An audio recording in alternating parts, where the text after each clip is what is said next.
This sort of arrangement can last for a while, but its lasting cannot be mistaken for sustainability, as it is no more than the systematic consumption of the capital stock of society, the eating of the seed crop. When money was nationalized, it was placed under the command of politicians who operate over short time horizons of a few years, trying their best to get re-elected. It was only natural that such a process would lead to short-term decision-making, where politicians abused the currency to fund their re-election campaigns at the expense of future generations. As H.L. Mencken put it, every election is an advanced auction on stolen goods. In a society where money is free and sound, individuals have to make decisions with their capital that affect their families in the long run. While it is likely that some would make irresponsible decisions that hurt their offspring, those who wanted to make responsible decisions had the choice to do so. With nationalized money, that became an increasingly harder choice to make, as central governmental control of money supply inevitably destroys incentives to save while increasing the incentive to borrow. No matter how prudent a person, his children will still witness their savings lose value and have to pay taxes to cover for the inflationary largesse of their government.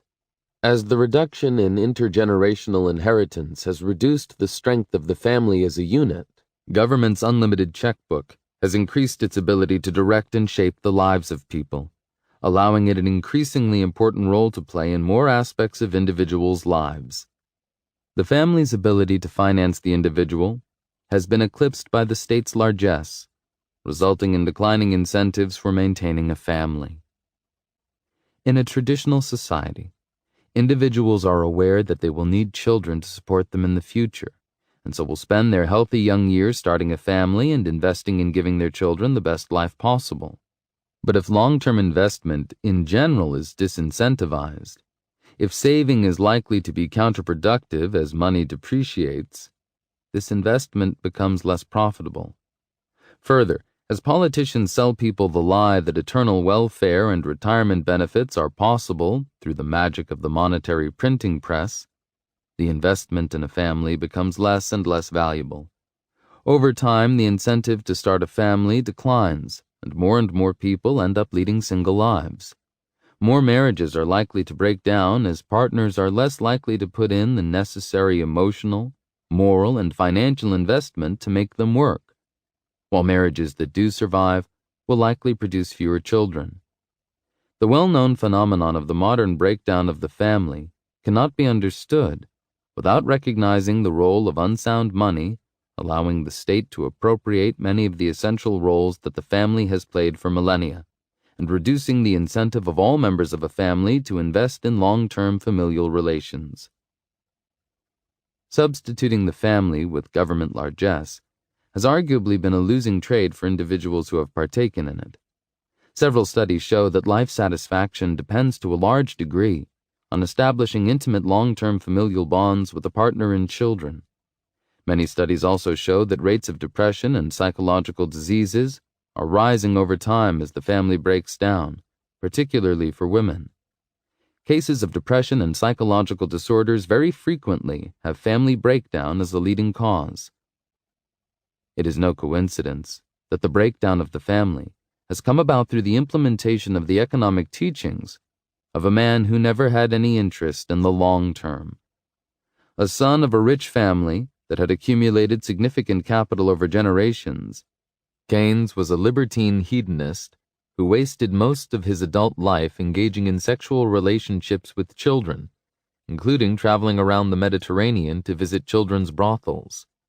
Whereas Victorian Britain was a low time preference society with a strong sense of morality, low interpersonal conflict, and stable families, Keynes was part of a generation that rose against these traditions and viewed them as a repressive institution to be brought down. It is impossible to understand the economics of Keynes without understanding the kind of morality he wanted to see in a society he increasingly believed he could shape according to his will. Innovations. 0 to 1 versus 1 to many. The impact of sound money on time preference and future orientation can be seen in more than just the level of savings, but also in the type of projects in which a society invests. Under a sound money regime, similar to what the world had in the late 19th century, individuals are far more likely to engage in long-term investments and to have large amounts of capital available to finance the sort of projects that will require a long time to pay off. As a result, some of the most important innovations in human history were born in the golden era at the end of the 19th century. In their seminal work, The History of Science and Technology, Bunch and Hellmans compile a list of the 8,583 most important innovations and inventions in the history of science and technology. Physicist Jonathan Hubner analyzed all these events along with the years in which they happened and global population at that year, and measured the rate of occurrence of these events per year per capita since the Dark Ages. Hubner found that while the total number of innovations rose in the 20th century, the number of innovations per capita peaked in the 19th century. A closer look at the innovations of the pre-1914 world lends support to Hubner's data. It is no exaggeration to say that our modern world was invented in the gold standard years preceding World War I.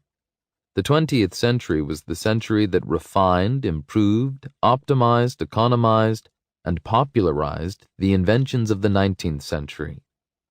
The wonders of the 20th century's improvements make it easy to forget that the actual inventions, the transformative, world-changing innovations, almost all came in the golden era.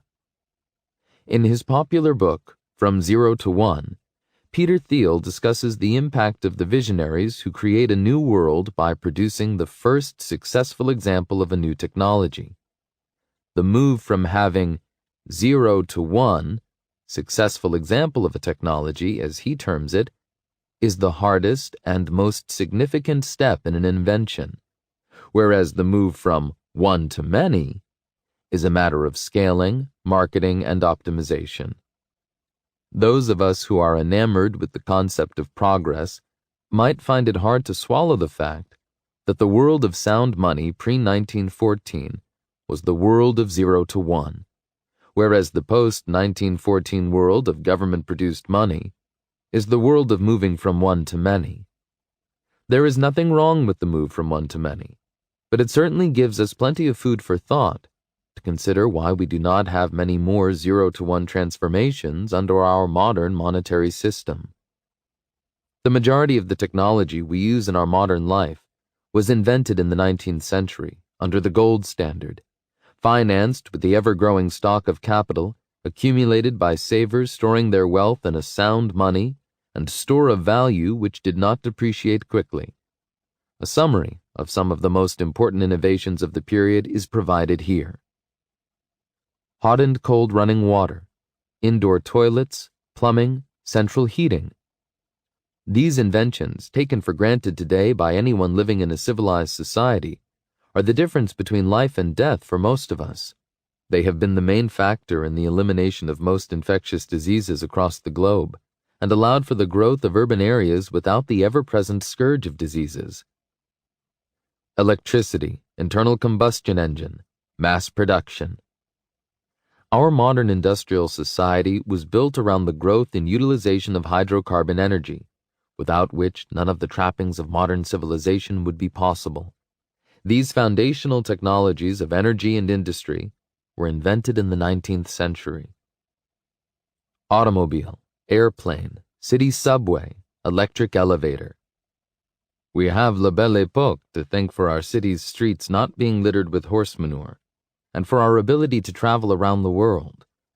The automobile was invented by Carl Benz in 1885, the airplane by the Wright brothers in 1906, the subway by Charles Pearson in 1843, and the electric elevator by Elisha Otis in 1852.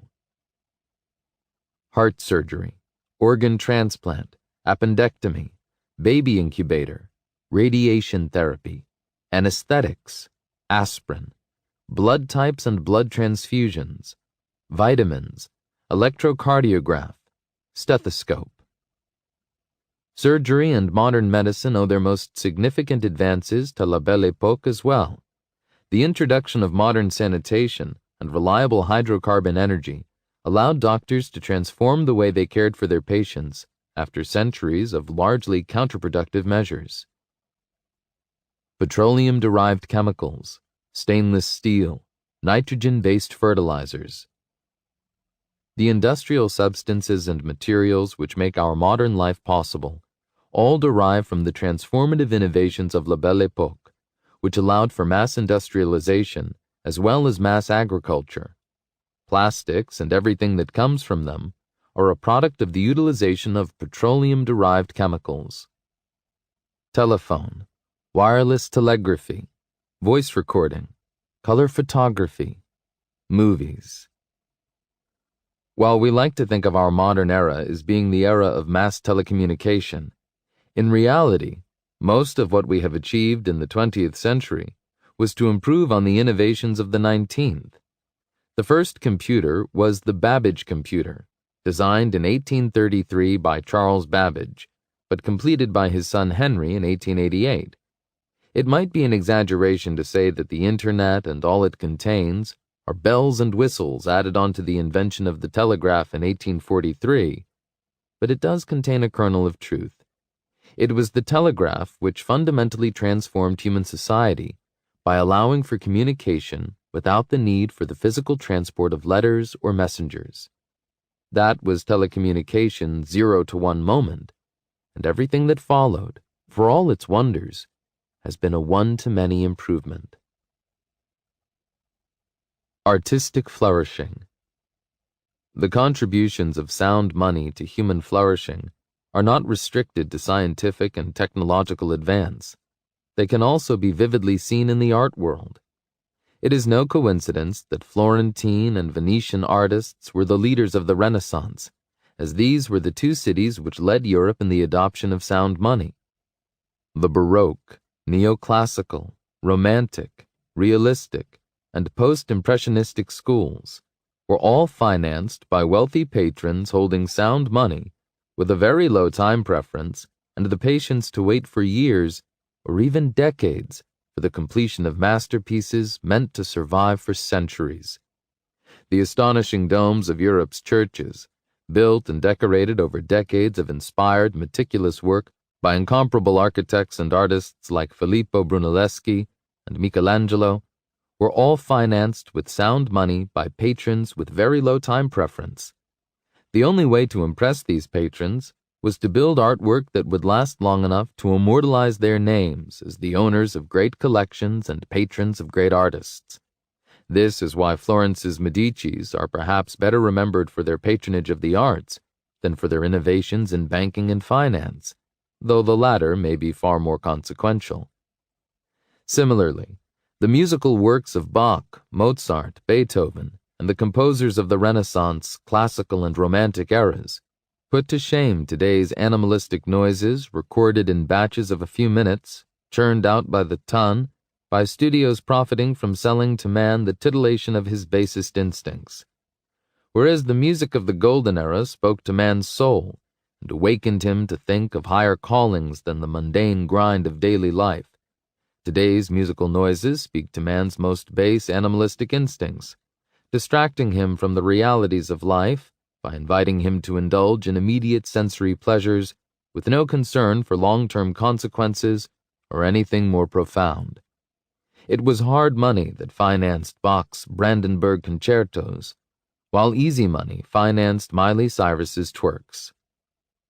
In times of sound money and low time preference, artists worked on perfecting their craft so they could produce valuable works in the long run.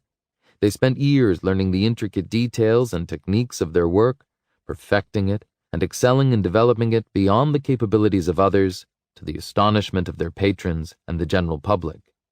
Nobody stood a chance of being called an artist without years of hard work on developing their craft. Artists did not condescendingly lecture the public on what art is and why their lazy productions that took a day to make are profound. Bach never claimed to be a genius, or spoke at length about how his music was better than that of others. He instead spent his life perfecting his craft. Michelangelo spent 4 years hanging from the ceiling of the Sistine Chapel, working for most of the day with little food in order to paint his masterpiece. He even wrote a poem to describe the ordeal. I've grown a goiter by dwelling in this den, as cats from stagnant streams in Lombardy, or in what other land they hap to be, which drives the belly close beneath the chin. My beard turns up to heaven, my nape falls in. Fixed on my spine, my breastbone visibly, grows like a harp, a rich embroidery. Bedews my face from brush-drops thick and thin. My loins into my paunch like levers grind. My buttock like a crupper bears my weight. My feet unguided wander to and fro. In front my skin grows loose and long. Behind, by bending it, becomes more taut and straight. Crosswise I strain me like a Syrian bow, whence false and quaint, I know, must be the fruit of squinting brain and eye, for ill can aim the gun that bends awry. Come then, Giovanni, try to succor my dead pictures and my fame, since foul I fare, and painting is my shame. Only with such meticulous and dedicated effort, over many decades, did these geniuses succeed in producing these masterpieces, immortalizing their names as the masters of their craft. In the era of unsound money, no artist has the low time preference to work as hard or as long as Michelangelo or Bach to learn their craft properly or spend any significant amount of time perfecting it. A stroll through a modern art gallery shows artistic works whose production requires no more effort or talent than can be mustered by a bored 6-year-old. Modern artists have replaced craft and long hours of practice with pretentiousness, shock value, indignation, and existential angst as ways to cow audiences into appreciating their art, and often added some pretense to political ideals, usually of the puerile Marxist variety, to pretend play profundity. To the extent that anything good can be said about modern art, it is that it is clever, in the manner of a prank or practical joke. There is nothing beautiful or admirable about the output or the process of most modern art, because it was produced in a matter of hours by lazy, talentless hacks who never bothered to practice their craft. Only cheap pretentiousness, obscenity, and shock value attract attention to the naked emperor of modern art, and only long, pretentious diatribes shaming others for not understanding the work give it value. As government money has replaced sound money, patrons with low time preference and refined tastes have been replaced by government bureaucrats with political agendas as crude as their artistic taste. Naturally, then, neither beauty nor longevity matters anymore. Replaced with political prattling and the ability to impress bureaucrats who control the major funding sources to the large galleries and museums, which have become a government-protected monopoly on artistic taste and standards for artistic education. Free competition between artists and donors is now replaced with central planning by unaccountable bureaucrats, with predictably disastrous results. In free markets, the winners are always the ones who provide the goods deemed best by the public. When government is in charge of deciding winners and losers, the sort of people who have nothing better to do with their life than work as government bureaucrats are the arbiters of taste and beauty. Instead of art success being determined by the people who have succeeded in attaining wealth through several generations of intelligence and low time preference, it is instead determined by the people with the opportunism to rise in the political and bureaucratic system best. A passing familiarity with this kind of people is enough to explain to anyone how we can end up with the monstrosities of today's art. In their fiat-fueled, ever-growing realm of control, almost all modern governments dedicate budgets to finance art and artists in various media. But as time has gone by, bizarre and barely believable stories have emerged about covert government meddling in arts for political agendas. While the Soviets funded and directed communist art to achieve political and propaganda goals, It has recently emerged that the CIA retorted by financing and promoting the work of abstract expressionist mattress and cardboard molesters such as Mark Rothko and Jackson Pollock to serve as an American counter. Only with unsound money could we have reached this artistic calamity, where the two largest economic, military, and political behemoths in the world were actively promoting and funding tasteless trash picked by people whose artistic tastes qualify them for careers in Washington and Moscow spy agencies and bureaucracies. As the Medicis have been replaced with the artistic equivalents of DMV workers, the result is an art world teeming with visually repulsive garbage produced in a matter of minutes by lazy, talentless hacks looking for a quick paycheck by scamming the world's aspirants to artistic class with concocted nonsensical stories about it symbolizing anything more than the utter depravity of the scoundrel pretending to be an artist who made it. Mark Rothko's art took mere hours to produce, but was sold to gullible collectors holding millions of today's unsound money, clearly solidifying modern art as the most lucrative get-rich-quick scam of our age. No talent, hard work, or effort is required on the part of a modern artist. Just a straight face and a snobby attitude when recounting to the nouveau riche why the splatter of paint on a canvas is anything more than a hideous, thoughtless splatter of paint, and how their inability to understand the work of art, unexplained, can be easily remedied with a fact check. What is astounding is not just the preponderance of garbage like Rothko's in the modern art world. It is the conspicuous absence of great masterpieces that can compare with the great works of the past. One cannot help but notice that there aren't too many Sistine chapels being constructed today anywhere, nor are there many masterpieces to compare with the great paintings of Leonardo, Raphael, Rembrandt, Caravaggio, or Vermeer. This is even more astonishing when one realizes that advances in technology and industrialization would make producing such artwork far easier to accomplish than it was in the Golden Era. The Sistine Chapel will leave its viewer in awe, and any further explanation of its content, method, and history will transform the awe into appreciation of the depth of thought, craft, and hard work that went into it. Before they became famous, even the most pretentious of art critics could have passed by a Rothko painting neglected on a sidewalk and not even noticed it, let alone bothered to pick it up and take it home.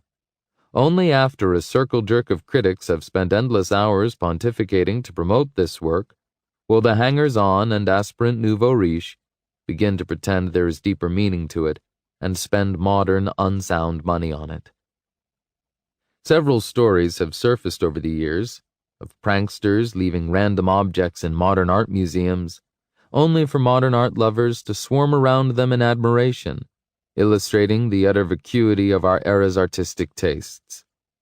But there is perhaps no more fitting tribute to the value of modern art than the many janitors at art exhibits worldwide who, demonstrating admirable perceptiveness and dedication to their job, have repeatedly thrown expensive modern art installations into the dustbins to which they belong. Some of the most iconic artists of our era, such as Damien Hirst, Gustav Metzger, Tracy Emin, and Italian duo Sarah Goldschmied and Eleonora Chiara, have received this critical appraisal by janitors more discerning than the insecure nouveau riche who spent millions of dollars on what the janitors threw away. A case can be made for ignoring all this worthless scribbling as just a government-funded embarrassment to our era, and looking beyond it for what is worthwhile.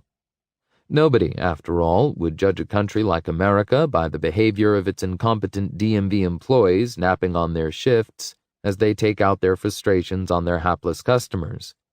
And perhaps we shouldn't judge our era by the work of government workers spinning stories about piles of worthless cardboard as if they were artistic achievements. But even then, we find less and less that can hold a candle to the past. In From Dawn to Decadence, a devastating critique of modern demotic culture, Jacques Barzun concludes, "All that the 20th century has contributed and created since is refinement by analysis, or criticism by pastiche and parody. Barzan's work has resonated with many of this generation because it contains a large degree of depressing truth. Once one overcomes one's inherent bias to believe in the inevitability of progress, there is no escaping the conclusion that ours is a generation that is inferior to its ancestors in culture and refinement, in the same way the Roman subjects of Diocletian, living off his inflationary spending and drunk on the barbaric spectacles of the Colosseum, could not hold a candle to the great Romans of Caesar's era, who had to earn their aureus coins with sober hard work. Chapter 6. Capitalism's Information System. The cause of waves of unemployment is not capitalism, but governments denying enterprise the right to produce good money. Friedrich Hayek. Money's primary function as a medium of exchange is what allows economic actors to engage in economic planning and calculation. As economic production moves from the very primitive scale, it becomes harder for individuals to make production, consumption, and trade decisions without having a fixed frame of reference with which to compare the value of different objects to one another. This property, the unit of account, is the third function of money after being a medium of exchange and store of value. To understand the significance of this property to an economic system, we do what wise people always do when seeking to understand economic questions: turn to the work of dead Austrian economists. The Use of Knowledge in Society, by Friedrich Hayek, is arguably one of the most important economic papers to have ever been written. Unlike highly theoretical, inconsequential, and esoteric modern academic research that is read by nobody, the 11 pages of this paper continued to be read widely 70 years after its publication, and have had a lasting impact on the lives and businesses of many people worldwide. Perhaps none as significant as its role in the founding of one of the most important websites on the Internet, and the largest single body of knowledge assembled in human history. Jimmy Wales, Wikipedia's founder, has stated that the idea for establishing Wikipedia came to him after he read this paper by Hayek and his explanation of knowledge. Hayek explained that contrary to popular and elementary treatments of the topic, the economic problem is not merely the problem of allocating resources and products, but more accurately, the problem of allocating them using knowledge that is not given in its totality to any single individual or entity. Economic knowledge of the conditions of production, the relative availability and abundance of the factors of production, and the preferences of individuals, is not objective knowledge that can be fully known to a single entity. Rather, the knowledge of economic conditions is by its very nature distributed and situated with the people concerned by their individual decisions. Every human's mind is consumed in learning and understanding the economic information relevant to them. Highly intelligent and hard-working individuals will spend decades learning the economic realities of their industries in order to reach positions of authority over the production processes of one single good. It is inconceivable that all these individual decisions, being carried out by everyone, could be substituted by aggregating all that information into one individual's mind to perform the calculations for everyone. Nor is there a need for this insane quest to centralize all knowledge into one decision-maker's hands. In a free market economic system, prices are knowledge, and the signals that communicate information. Each individual decision-maker is only able to carry out her decisions by examining the prices of the goods involved, which carry in them the distillation of all market conditions and realities into one actionable variable for that individual. In turn, each individual's decisions will in turn play a role in shaping the price. No central authority could ever internalize all the information that goes into forming a price or replace its function. To understand Hayek's point, picture the scenario of an earthquake badly damaging the infrastructure of a country that is the world's major producer of a commodity, such as the 2010 earthquake in Chile, which is the world's largest producer of copper. As the earthquake hit a region with extensive copper mines, it caused damage to these mines and to the seaport from which they are exported. This meant a reduction in the supply of copper to the world markets, and immediately resulted in a 6.2% rise in the price of copper. Anybody in the world involved in the copper market will be affected by this. But they do not need to know anything about the earthquake, Chile, and the conditions of the market in order to decide how to act. The rise in the price itself contains all the relevant information they need. Immediately, all the firms demanding copper now have an incentive to demand a smaller quantity of it, delay purchases that weren't immediately necessary, and find substitutes. On the other hand, the rising price gives all firms that produce copper anywhere around the world an incentive to produce more of it, to capitalize on the price rise.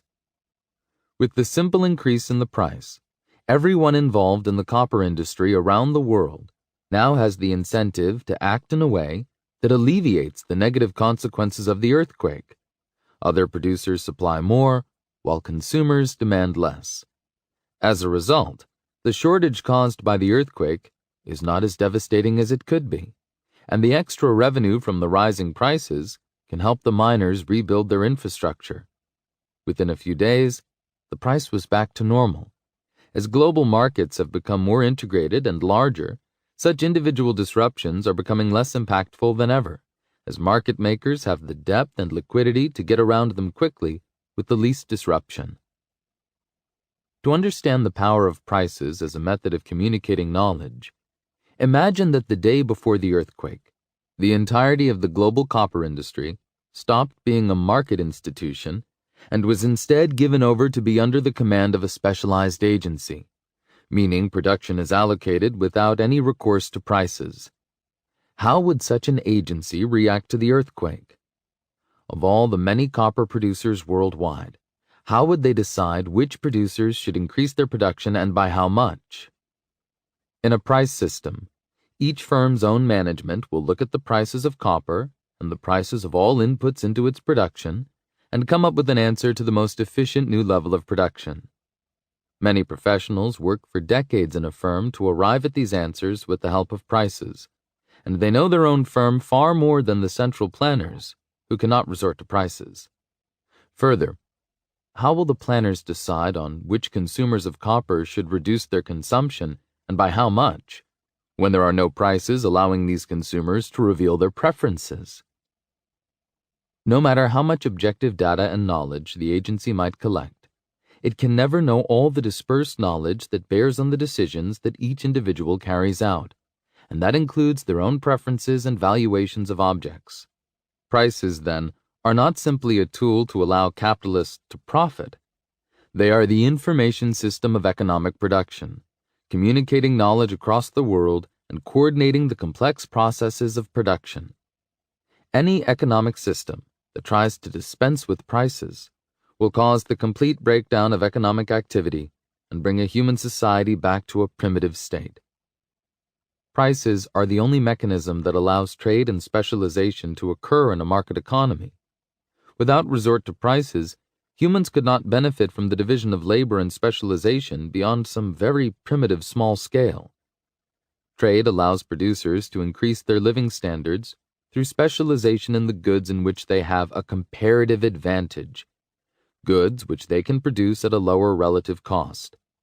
Only with accurate prices, expressed in a common medium of exchange, is it possible for people to identify their comparative advantage and specialize in it.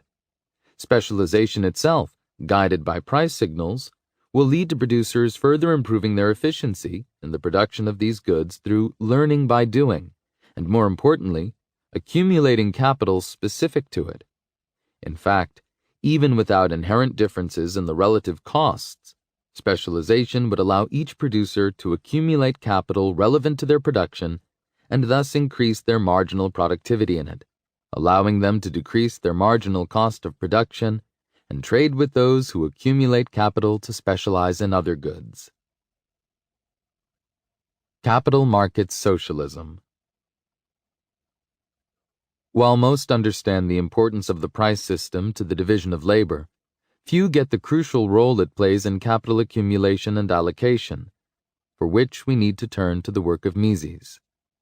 In his 1922 book, Socialism, Mises explained the quintessential reason why socialist systems must fail, and it was not the commonly held idea that socialism simply had an incentive problem. Why would anyone work if everyone got the same rewards regardless of effort? Given that lack of application to one's job was usually punished with government murder or imprisonment, socialism arguably overcame the incentive problem successfully, regardless of how bloody the process. After a century in which around 100 million people worldwide were murdered by socialist regimes, this punishment was clearly not theoretical, and the incentives to work were probably stronger than in a capitalist system. There must be more to socialist failure than just incentives, and Mises was the first to precisely explicate why socialism would fail even if it were to successfully overcome the incentive problem by creating the new socialist man. The fatal flaw of socialism that Mises exposed was that without a price mechanism emerging on a free market, socialism would fail at economic calculation, most crucially in the allocation of capital goods. As discussed earlier, capital production involves progressively sophisticated methods of production, longer time horizons, and a larger number of intermediate goods not consumed for their own sake, but only produced so as to take part in the production of final consumer goods in the future. Sophisticated structures of production only emerge from an intricate web of individual calculations by producers of each capital and consumer good, buying and selling inputs and outputs to one another. The most productive allocation is determined only through the price mechanism, allowing the most productive users of capital goods to bid highest for them. The supply and demand of capital goods emerges from the interaction of the producers and consumers and their iterative decisions. In a socialist system, government owns and controls the means of production, making it at once the sole buyer and seller of all capital goods in the economy. That centralization stifles the functioning of an actual market, making sound decisions based on prices impossible. Without a market for capital where independent actors can bid for capital, there can be no price for capital overall or for individual capital goods. Without prices of capital goods reflecting their relative supply and demand, there is no rational way of determining the most productive uses of capital, nor is there a rational way of determining how much to produce of each capital good. In a world in which the government owns the steel factory, as well as all the factories that will utilize steel in the production of various consumer and capital goods, there can be no price emerging for steel, or for the goods it is used to produce, and hence, no possible way of knowing which uses of steel are the most important and valuable. How can the government determine whether its limited quantities of steel should be utilized in making cars or trains, given that it also owns the car and train factories, and allocates by diktat to citizens how many cars and trains they can have? Without a price system for citizens to decide between trains and cars, there is no way of knowing what the optimal allocation is, and no way of knowing where the steel would be most necessary. Asking citizens in surveys is a meaningless exercise, because people's choices are meaningless without a price to reflect the real opportunity cost involved in trade-offs between choices. A survey without prices would find that everyone would like their own Ferrari, but of course, when people have to pay, very few choose Ferraris. Central planners can never know the preferences of each individual, nor allocate resources in the way that satisfies the individual's needs best. Further, when the government owns all inputs into all the production processes of the economy, the absence of a price mechanism makes it virtually impossible to coordinate the production of various capital goods in the right quantities to allow all the factories to function. Scarcity is the starting point of all economics, and it is not possible to produce unlimited quantities of all inputs. Trade-offs need to be made, so allocating capital, land, and labor to the production of steel must come at the expense of creating more copper. In a free market, As factories compete for the acquisition of copper and steel, they create scarcity and abundance in these markets, and the prices allow copper and steel makers to compete for the resources that go into making them. A central planner is completely in the dark about this web of preferences and opportunity costs of trains, cars, copper, steel, labor, capital, and land. Without prices, there is no way to calculate how to allocate these resources to produce the optimal products, and the result is a complete breakdown in production. And yet all of this is but one aspect of the calculation problem, pertaining merely to the production of existing goods in a static market. The problem is far more pronounced when one considers that nothing is static in human affairs, as humans are eternally seeking to improve their economic situation, to produce new goods, and to find more and better ways of producing goods. The ever-present human impulse to tinker, improve, and innovate gives socialism its most intractable problem. Even if the central planning system succeeded in managing a static economy, it is powerless to accommodate change or to allow entrepreneurship. How can a socialist system make calculations for technologies and innovations that do not exist? And how can factors of production be allocated for them when there is yet no indication whether these products can even work? Those who confuse entrepreneurship and management close their eyes to the economic problem. The capitalist system is not a managerial system, it is an entrepreneurial system. Ludwig von Mises. The point of this exposition is not to argue against the socialist economic system, which no serious adult takes seriously in this day and age, after the catastrophic, bloody, and comprehensive failure it has achieved in every society in which it has been tried over the last century. The point, rather, is to explicate clearly the difference between two ways of allocating capital and making production decisions: prices and planning.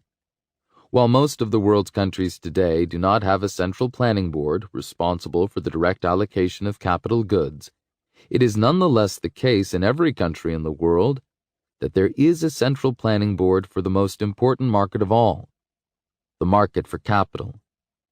A free market is understood as one in which the buyers and sellers are free to transact on terms determined by them solely, and where entry and exit into the market are free.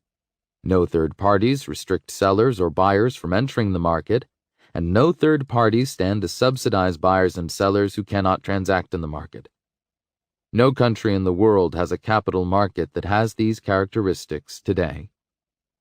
The capital markets in a modern economy consist of the markets for loanable funds.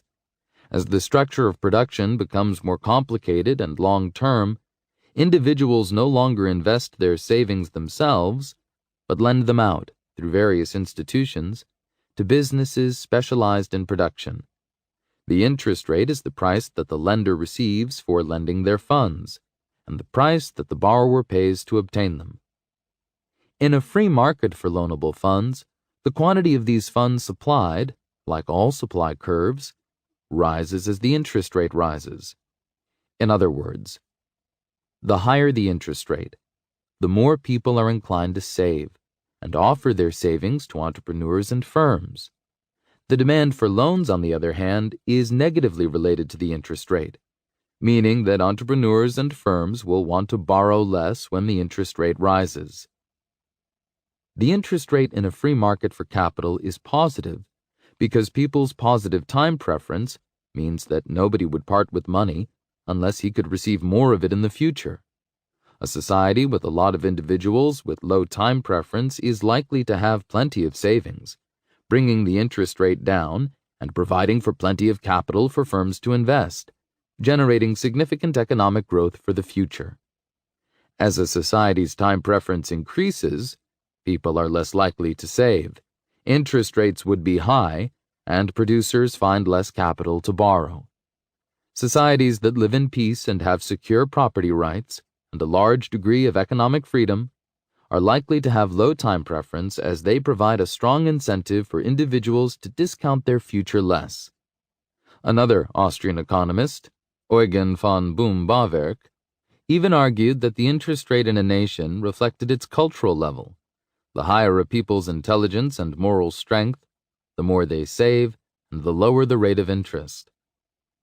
But this is not how a capital market functions in any modern economy today, thanks to the invention of the modern central bank and its incessant interventionist meddling in the most critical of markets. Central banks determine the interest rate and the supply of loanable funds through a variety of monetary tools, operating through their control of the banking system.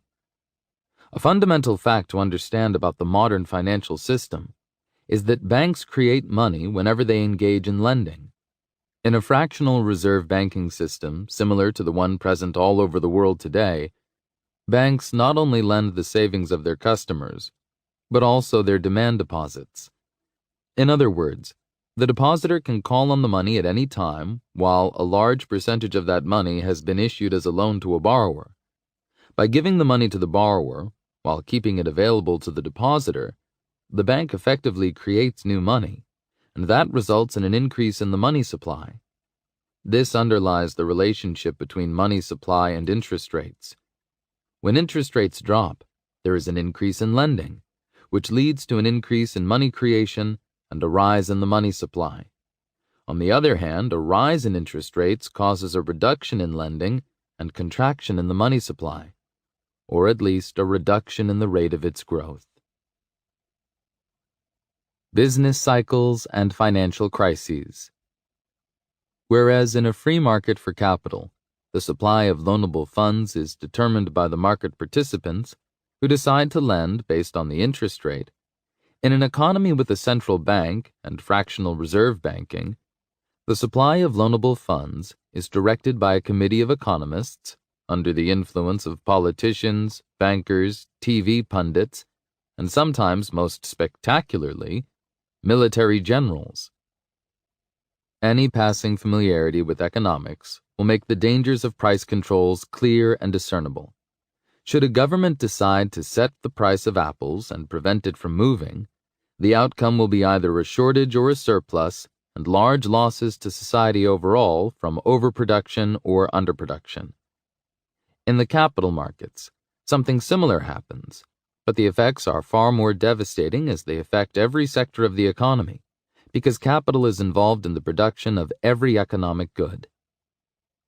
It is first important to understand the distinction between loanable funds and actual capital goods. In a free market economy with sound money, savers have to defer consumption in order to save. Money that is deposited in a bank as savings is money taken away from consumption by people who are delaying the gratification that consumption could give them in order to gain more gratification in the future. The exact amount of savings becomes the exact amount of loanable funds available for producers to borrow. The availability of capital goods is inextricably linked to the reduction of consumption. Actual physical resources, labor, land, and capital goods will move from being employed in the provision of final consumption goods to the production of capital goods. The marginal worker is directed away from car sales and toward a job in the car factory. The proverbial corn seed will go into the ground instead of being eaten. Scarcity is the fundamental starting point of all economics, and its most important implication is the notion that everything has an opportunity cost. In the capital market, the opportunity cost of capital is foregone consumption, and the opportunity cost of consumption is foregone capital investment. The interest rate is the price that regulates this relationship. As people demand more investments, the interest rate rises, incentivizing more savers to set aside more of their money for savings. As the interest rate drops, it incentivizes investors to engage in more investments and to invest in more technologically advanced methods of production with a longer time horizon. A lower interest rate, then, allows for the engagement of methods of production that are longer and more productive. Society moves from fishing with rods to fishing with oil-powered large boats. As an economy advances and becomes increasingly sophisticated, the connection between physical capital and the loanable funds market does not change in reality, but it does get obfuscated in the minds of people. A modern economy with a central bank is built on ignoring this fundamental trade-off and assuming that banks can finance investment with new money without consumers having to forego consumption. The link between savings and loanable funds is severed to the point where it is not even taught in the economics textbooks anymore, let alone the disastrous consequences of ignoring it. As the central bank manages the money supply and interest rate, there will inevitably be a discrepancy between savings and loanable funds. Central banks are generally trying to spur economic growth and investment and to increase consumption, so they tend to increase the money supply and lower the interest rate, resulting in a larger quantity of loanable funds than savings. At these artificially low interest rates, businesses take on more debt to start projects than savers put aside to finance these investments. In other words, the value of consumption deferred is less than the value of the capital borrowed. Without enough consumption deferred, there will not be enough capital, land, and labor resources diverted away from consumption goods toward higher-order capital goods at the earliest stages of production. There is no free lunch, after all, and if consumers save less, there will have to be less capital available for investors.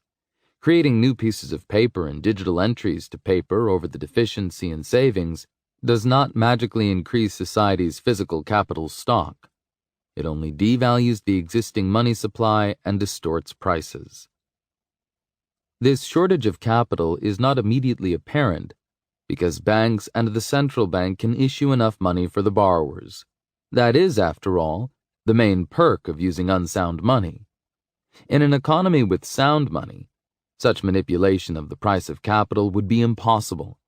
As soon as the interest rate is set artificially low, the shortage in savings at banks is reflected in reduced capital available for borrowers, leading to a rise in the interest rate, which reduces demand for loans and raises the supply of savings until the two match.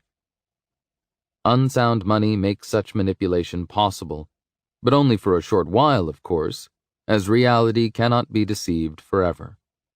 The artificially low interest rates and the excess printed money deceive the producers into engaging in a production process requiring more capital resources than is actually available.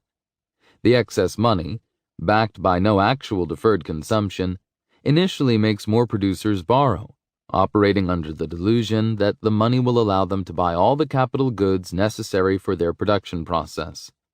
As more and more producers are bidding for fewer capital goods and resources than they expect there to be, the natural outcome is a rise in the price of the capital goods during the production process. This is the point at which the manipulation is exposed, leading to the simultaneous collapse of several capital investments, which suddenly become unprofitable at the new capital good prices. These projects are what Mises termed malinvestments, investments that would not have been undertaken without the distortions in the capital market, and whose completion is not possible once the misallocations are exposed. The central bank's intervention in the capital market allows for more projects to be undertaken because of the distortion of prices that causes investors to miscalculate.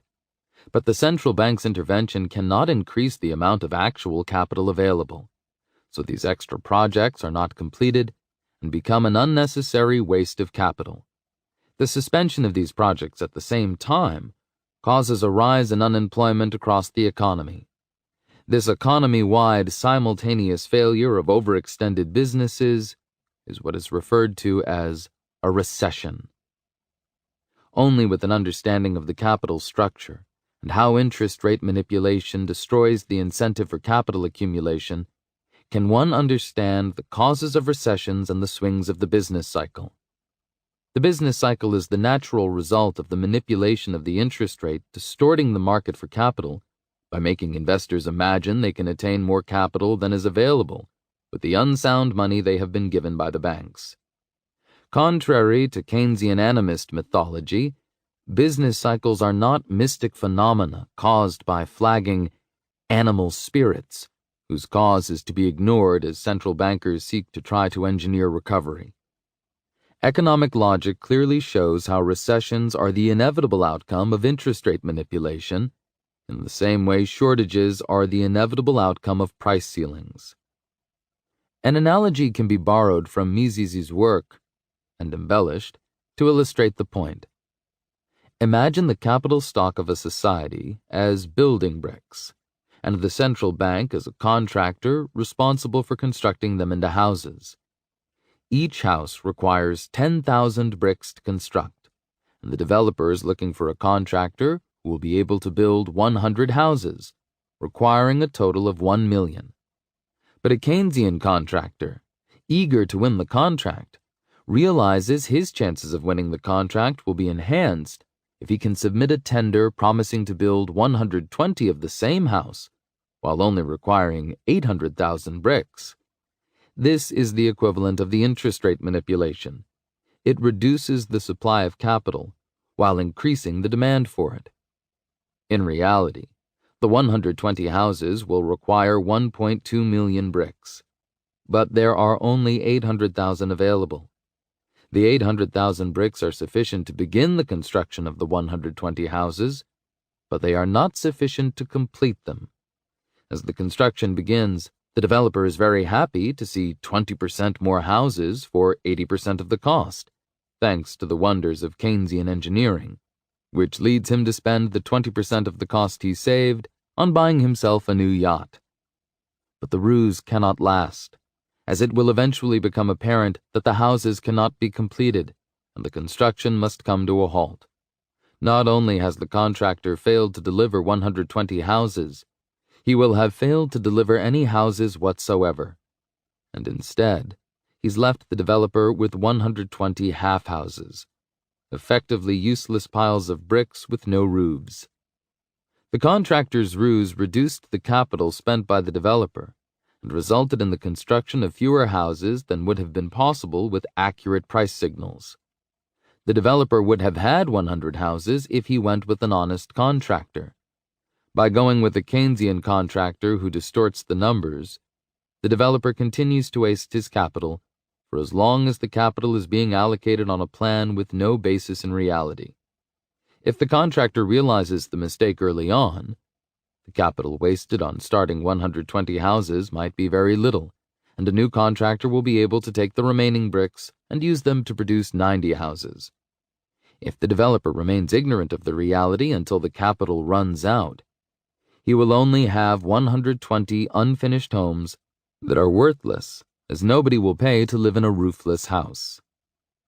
When the central bank manipulates the interest rate lower than the market clearing price by directing banks to create more money by lending, they are at once reducing the amount of savings available in society and increasing the quantity demanded by borrowers, while also directing the borrowed capital toward projects which cannot be completed.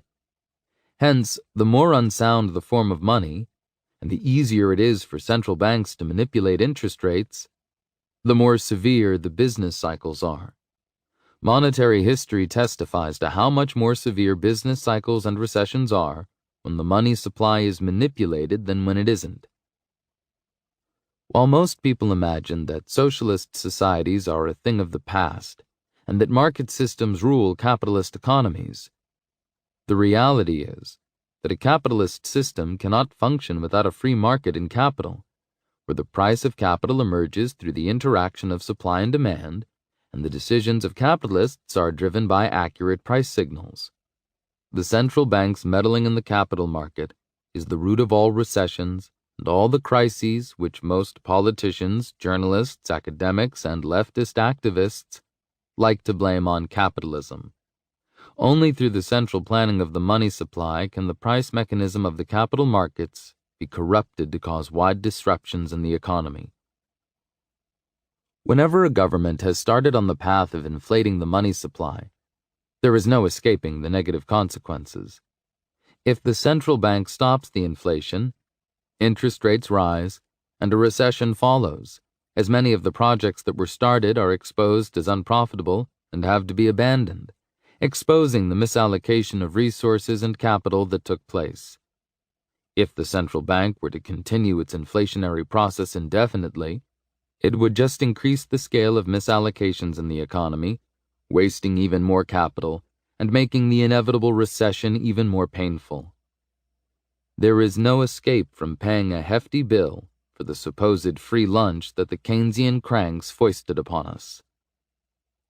We now have a tiger by the tail. How long can this inflation continue? If the tiger, of inflation, is freed, he will eat us up. Yet if he runs faster and faster while we desperately hold on, we are still finished. I'm glad I won't be here to see the final outcome. Friedrich Hayek. Central bank planning of the money supply is neither desirable nor possible. It is ruled by the most conceited, making the most important market in an economy under the command of the few people who are ignorant enough of the realities of market economies to believe they can centrally plan a market as large, abstract, and emergent as the capital market. Imagining that central banks can prevent, combat, or manage recessions is as fanciful and misguided as placing pyromaniacs and arsonists in charge of the fire brigade. The relative stability of sound money, for which it is selected by the market, allows for the operation of a free market through price discovery and individual decision-making.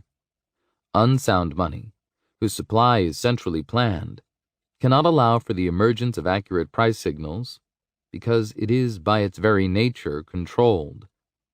Through centuries of price controls, central planners have tried to find the elusive best price to achieve the goals they wanted, to no avail.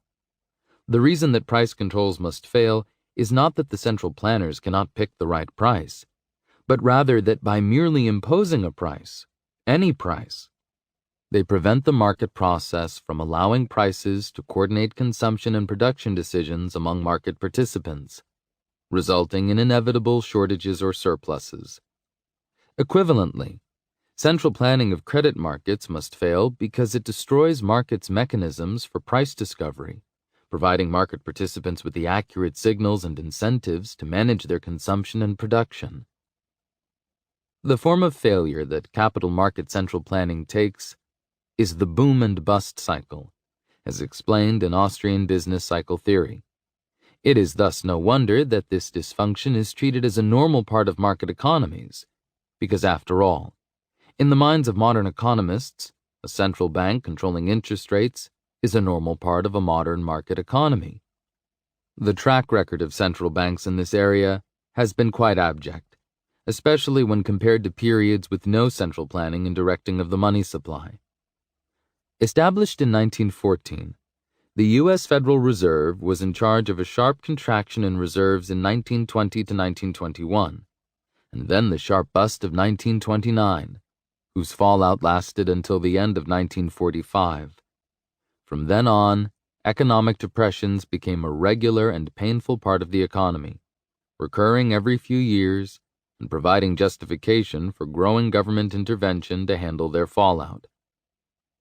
A good example of the benefits of sound money can be found looking at the fate of the Swiss economy, the last bastion of sound money, which had kept its currency pegged to gold until its ill-fated decision to abandon global neutrality and join the International Monetary Fund in 1992. Before that date, the unemployment rate had always been practically zero, virtually never exceeding 1%.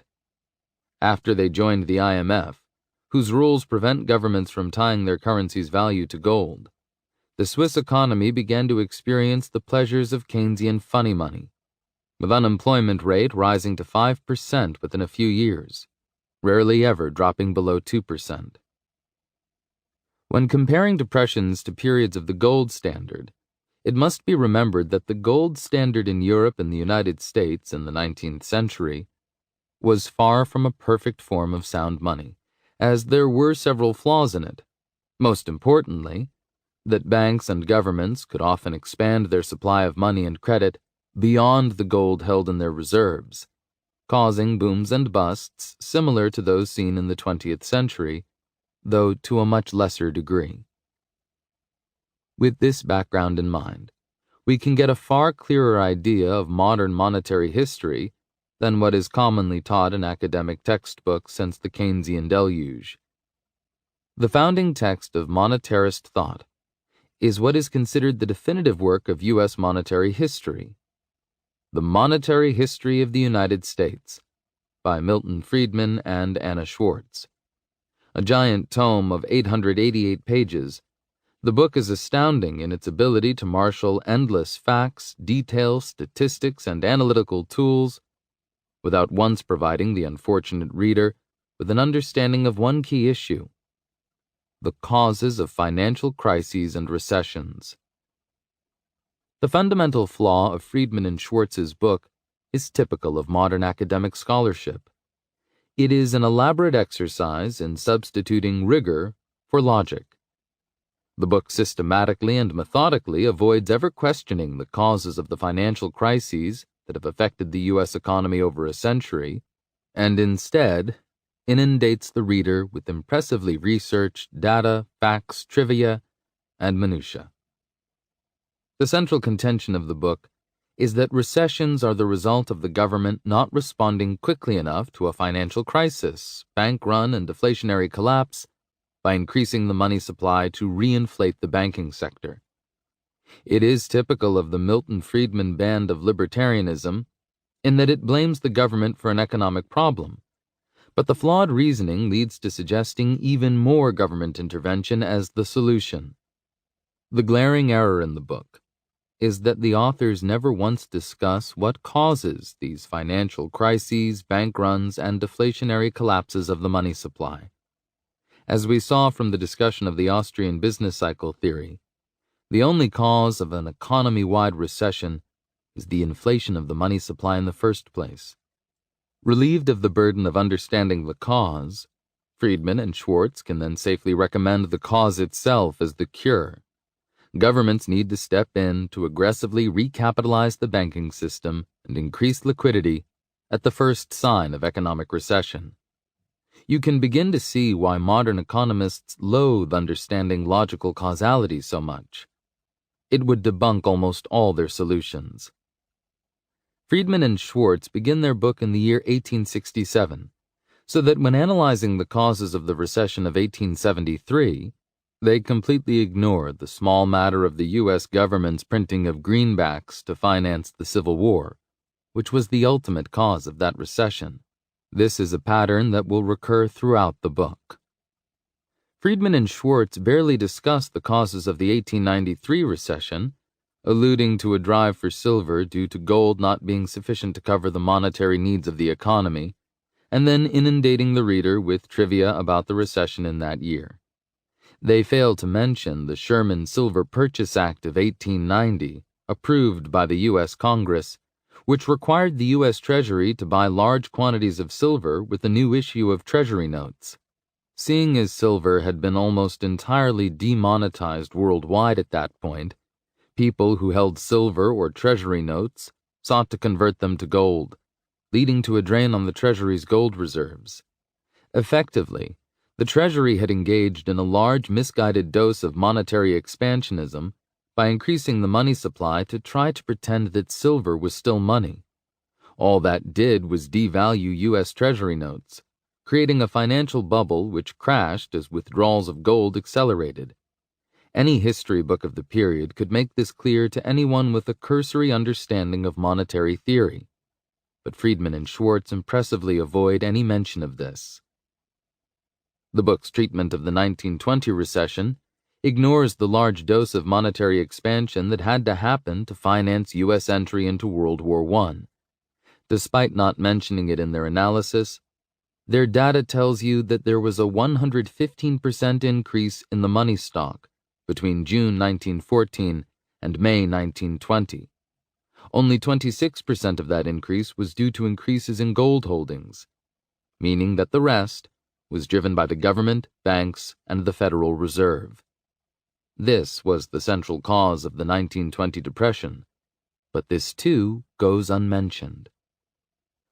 Most curiously, however, is how they completely ignore the recovery from the Depression of 1920 to 1921, which was termed the last natural recovery to full employment by economist Benjamin Anderson, where taxes and government expenditures were reduced and wages were left to adjust freely, leading to a swift return to full employment in less than a year. The 1920 Depression saw one of the fastest contractions of output in American history, 9% drop in a 10-month period from September 1920 to July 1921, and also the fastest recovery.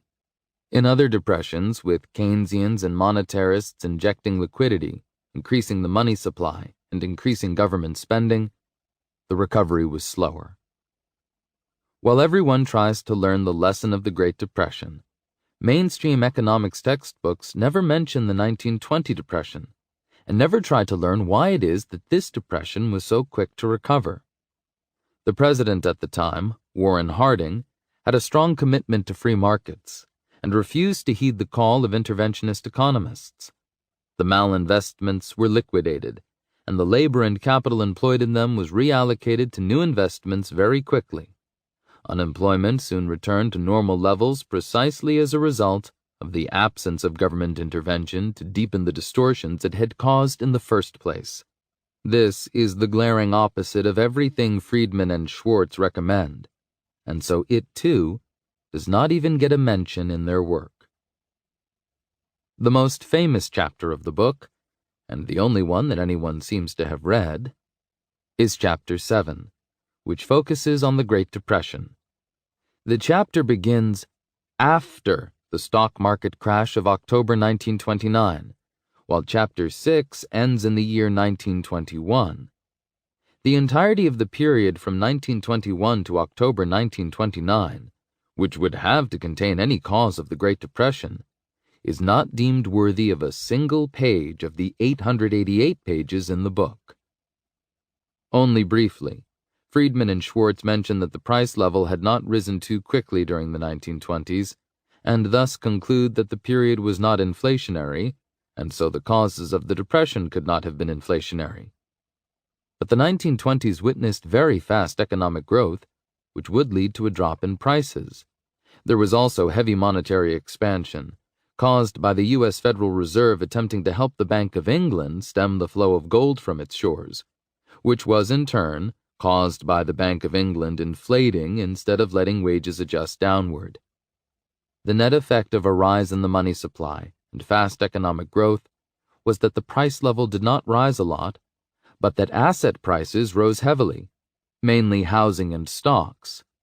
The increased money supply had not translated to a rise in consumer good prices because it had mainly been directed by the Federal Reserve to stimulate the stock and housing markets. The money supply expanded by 68.1% over the period of 1921 to 1929, while the gold stock only expanded by 15%. It is this increase of the dollar stock, beyond the stock of gold, which is the root cause of the Great Depression. An honorable mention has to go to the father of the monetarists, Irving Fisher, who spent the 1920s engaged in the scientific management of the price level. Fisher had imagined that as the United States was expanding the money supply, his extensive data collection and scientific management would allow him to control the growth in the money supply and asset prices to ensure that the price level remained stable. On October 16, 1929, Fisher proudly proclaimed in the New York Times that stocks had reached a permanently high plateau. The stock market was to crash starting October 24, 1929, and as the Depression deepened, it would not be until the mid-1950s, years after Fisher died, that the stock market would get back to the permanently high plateau Fisher had proclaimed in 1929. It is no wonder, then, that Milton Friedman would later proclaim Irving Fisher as the greatest economist America had produced.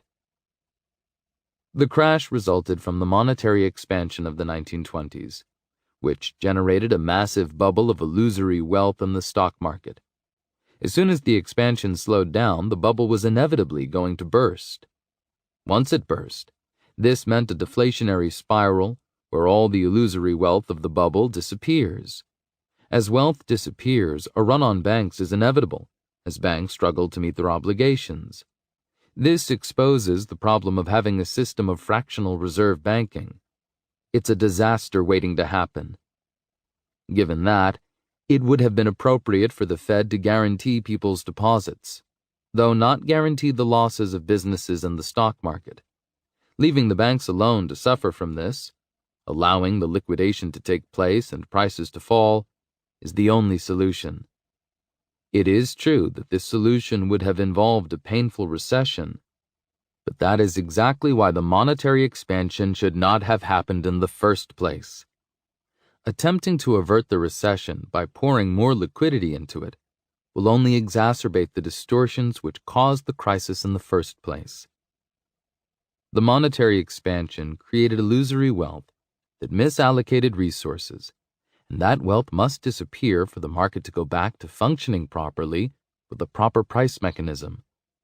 It was this illusory wealth that caused the collapse in the first place. Returning that illusory wealth to its original location is simply reassembling the house of cards again and preparing it for another, bigger and stronger fall. Having summarily dismissed the era leading up to 1929 as having anything to do with the stock market crash, Friedman and Schwartz then conclude that it was merely the Fed's reaction to the crash which caused it to turn into a Great Depression.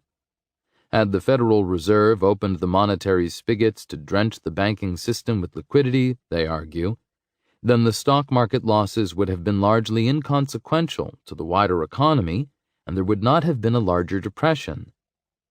The fact that the Fed was in fact expansionary in response to this crisis is ignored in the deluge of data. While the Federal Reserve did attempt to alleviate the liquidity shortages in the banking sector, it could not stem the collapse, not because of a shortage of resolve, but rather due to the economy-wide collapse of misallocated capital investments and the heavily interventionist policies discussed in Chapter 4. 3 important questions remain unanswered in this gigantic work, exposing a glaring hole in its logic. First, why is there no comparison of the 1920 and 1929 depressions? The former didn't last long even though the Fed did not intervene in the way the authors recommend. Second, why is it that the United States had never suffered a financial crisis in the 19th century during the period when there was no central bank, except in the 2 instances when Congress had directed the Treasury to act like a central bank, during the Civil War with the printing of the greenbacks, and in 1890 after the monetization of silver? Third, and most tellingly, how did the United States manage one of its longest periods of sustained economic growth without any financial crises between 1873 and 1890, when there was no central bank at all, and the money supply was restricted, and the price level continued to drop? Friedman and Schwartz only mention this era in passing, remarking that the economy grew impressively in spite of the price level dropping, without caring to comment on how such a fact flies in the face of their price level drop phobia. As Rothbard explained, there is nothing inherent about the workings of a market economy that will create a persistent problem of unemployment. The normal workings of a free market will witness many people lose or quit their jobs, and many businesses will go bankrupt or shut down for a wide variety of reasons. But these job losses will roughly cancel out with newly created jobs and businesses, leading to a negligibly small number of people being involuntarily unemployed at any point in time, as was the case during the years in which the gold standard was not abused in the 19th century, and as was the case with Switzerland pre-1992. Only when a central bank manipulates the money supply and interest rate does it become possible for large-scale failures across entire sectors of the economy to happen at the same time, causing waves of mass layoffs in entire industries, leaving a large number of workers jobless at the same time, with skills that are not easily transferable to other fields. As Hayek put it, the cause of waves of unemployment is not capitalism, but governments denying enterprise the right to produce good money. Sound basis for trade. In the world of sound money, goods and capital flowed between different countries, almost in the same way they flowed between different regions of the same country, according to the desires of their rightful owners as agreed upon in mutually beneficial exchange. Under Julius Caesar's Aureus, or under the gold standard of the Bank of Amsterdam in the 17th century, or under the 19th century gold standard. Physically moving a good from one location to the other was the most significant barrier to trade. Tariffs and trade barriers hardly existed, and if they did, they constituted little more than fees to pay for the management and maintenance of border crossing points and seaports. In the era of unsound money, such as in Europe's descent into feudalism, or in the modern world's descent into monetary nationalism, trade stops being the prerogative of the transacting individuals and starts becoming a matter of national importance, requiring the oversight of the feudal lords or governments claiming sovereignty over the trading individuals. So ridiculously complete has this transformation of the nature of trade been that in the 20th century, the term free trade came to refer to trade carried out between two individuals across borders according to terms agreed upon by their respective governments, not by the concerned individuals. The abandonment of the gold standard in 1914, through the suspension and limitation of exchanging paper money for gold by most governments, began the period Hayek named monetary nationalism. Money's value stopped being a fixed unit of gold, which was the commodity with the highest stock-to-flow ratio, and hence the lowest price elasticity of supply, keeping its value predictable and relatively constant. Instead, the value of money oscillated along with the vagaries of monetary and fiscal policy, as well as international trade. Lower interest rates or increased money supply would drop the value of money, as would government spending financed by central bank lending to the government. While these two factors were nominally under the control of governments, who could at least delude themselves into thinking they could manage them to achieve stability, the third factor was a complex emergent outcome of the actions of all citizens and many foreigners. When a country's exports grew larger than its imports, a trade surplus, its currency would appreciate on the international exchange markets, whereas it would depreciate when its imports grew larger than exports, trade deficit. Policymakers, instead of taking this as a sign to stop tinkering with the value of money and allow people the freedom to use the least volatile commodity as money, took it as an invitation to micromanage the smallest details of global trade. The value of money, supposed to be the unit of account with which all economic activity is measured and planned, went from being the value of the least volatile good on the market to being determined through the sum of three policy tools of the government: monetary, fiscal, and trade policy, and most unpredictably, through the reactions of individuals to these policy tools. Governments deciding to dictate the measure of value makes as much sense as governments attempting to dictate the measure of length based on the heights of individuals and buildings in their territories. One can only imagine the sort of confusion that would happen to all engineering projects were the length of the meter to oscillate daily with the pronouncements of a central measurements office. Only the vanity of the insane can be affected by changing the unit with which they're measured. Making the meter shorter might make someone whose house's area is 200 square meters believe it is actually 400 square meters, but it would still be the same house. All that this redefinition of the meter has caused is ruin an engineer's ability to properly build or maintain a house. Similarly, devaluing a currency may make a country richer nominally or increase the nominal value of its exports, but it does nothing to make the country more prosperous. Modern economics has formulated the impossible trinity to express the plight of modern central bankers, which states, no government can successfully achieve all three goals of having a fixed foreign exchange rate, free capital flows, and an independent monetary policy. Should a government have a fixed exchange rate and free capital flows, it cannot have its own monetary policy, as altering the interest rate will cause capital to flow in or out to the point where the exchange rate becomes indefensible, and we all know how much modern economists appreciate having a monetary policy to manage the economy. having an independent monetary policy and a fixed exchange rate can only be achieved by limiting capital flows, which was the situation prevalent in the period between 1946 and 1971. But even that was not sustainable, as the flow of goods became the way in which exchange rates would try to redress the imbalance, with some countries exporting too much and others importing too much, leading to political negotiations to recalibrate the exchange rate.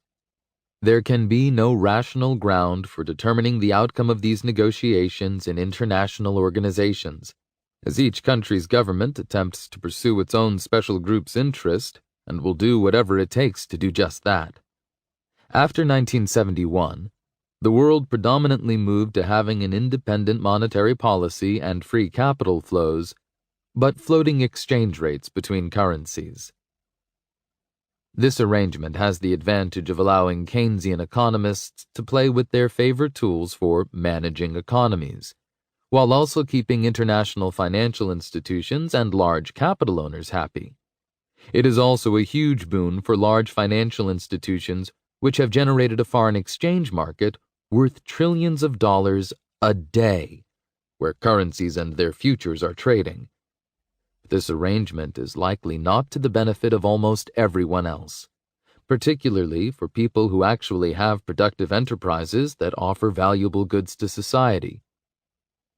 In a highly globalized world, where foreign exchange rates are dependent upon a plethora of domestic and international variables, running a productive business becomes challenging completely unnecessarily. A successful firm likely has inputs and outputs from its business come and go to multiple countries. Every single purchase and sale decision is dependent on the foreign exchange between the countries involved. In this world, a highly competitive firm could suffer high losses through nothing more than a shift in exchange rates, not even necessarily involving its own country. If the firm's major supplier's country witnesses a rise in the value of its currency, the firm's input cost could rise enough to destroy the firm's profitability. The same thing could happen if the currency of the main market to which it exports drops in value. Firms that have spent decades working on a competitive advantage could see it wiped out in 15 minutes of unpredictable foreign exchange volatility. This usually gets blamed on free trade, and economists and politicians likewise will use it as an excuse for implementing popular but destructive protectionist trade policies. With free capital flows and free trade built on a shaky foundation of floating exchange rate quicksand, a much higher percentage of the country's businesses and professionals need to concern themselves with the movements of the currency. Every business needs to dedicate resources and manpower toward studying an issue of extreme importance over which they have no control. More and more people work in speculating on the actions of central banks, national governments, and currency movement. This elaborate apparatus of central planning and its attendant rituals tends to eventually get in the way of economic activity. Perhaps one of the most astonishing facts about the modern world economy is the size of the foreign exchange market compared to productive economic activity. The Bank of International Settlements estimates the size of the foreign exchange market to be $5.1 trillion per day for April 2016, which would come out to around $1,860 trillion per year. The World Bank estimates the GDP of all the world's countries combined at around $75 trillion for the year 2016. This means that the foreign exchange market is around 25 times as large as all the economic production that takes place in the entire planet. It's important to remember here that foreign exchange is not a productive process, which is why its volume isn't counted in GDP statistics. There is no economic value being created in transferring one currency to another. It is but a cost paid to overcome the large inconvenience of having different national currencies for different nations. What economist Hans Hermann Hoppe has termed a global system of partial barter across international borders is crippling the ability of global trade to benefit people, exacting a high amount of transaction costs to attempt to ameliorate its consequences. Not only is the world wasting large amounts of capital and labor attempting to overcome these barriers, business and individuals worldwide frequently incur significant losses through economic miscalculation caused by the quicksand of exchange rate volatility. In a free market for money, individuals would choose the currencies they want to use, and the result would be that they would choose the currency with the reliably lowest stock-to-flow ratio. This currency would oscillate the least with changes in demand and supply, and it would become a globally sought medium of exchange, allowing all economic calculation to be carried out with it, becoming a common unit of measure across time and space. The higher the saleability of a good, the more suited it is for this role. The Roman aureus, Byzantine solidus, or the US dollar were all examples of this to a limited extent, though each had its drawbacks.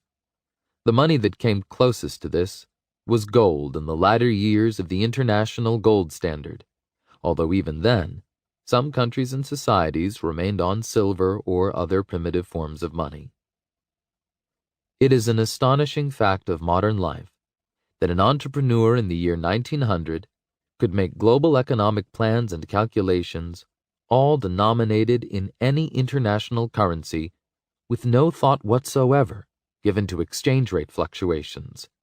A century later, the equivalent entrepreneur trying to make an economic plan across borders faces an array of highly volatile exchange rates that might make him think he has walked into a Salvador Dali painting.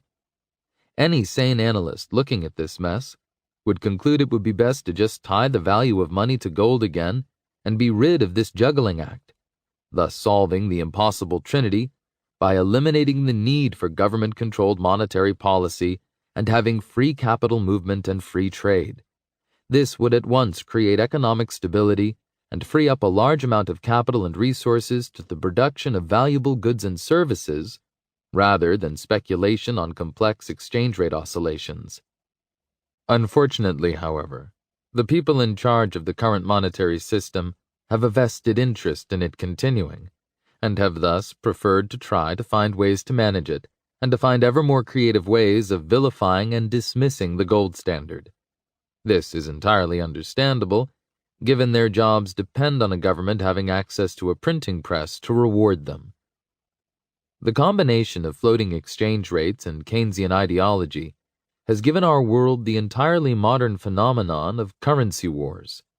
Because Keynesian analysis says that increasing exports leads to an increase in GDP, and GDP is the holy grail of economic well-being, it thus follows, in the mind of Keynesians, that anything that boosts exports is good.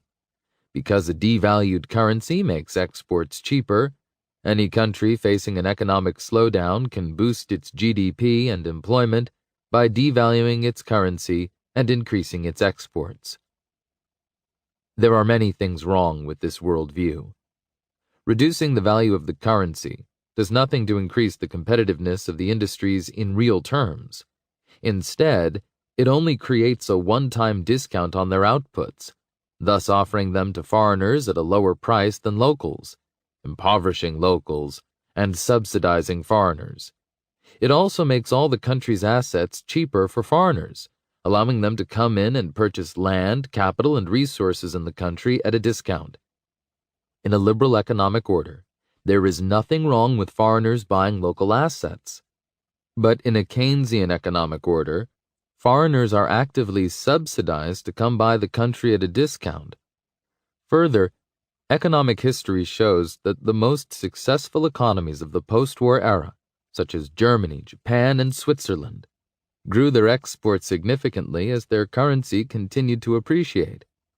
They did not need constant devaluation to make their exports grow. They developed a competitive advantage that made their products demanded globally, which in turn caused their currencies to appreciate compared to their trade partners, increasing the wealth of their population. It is counterproductive for the countries importing from them to think they can boost their exports by simply devaluing the currency.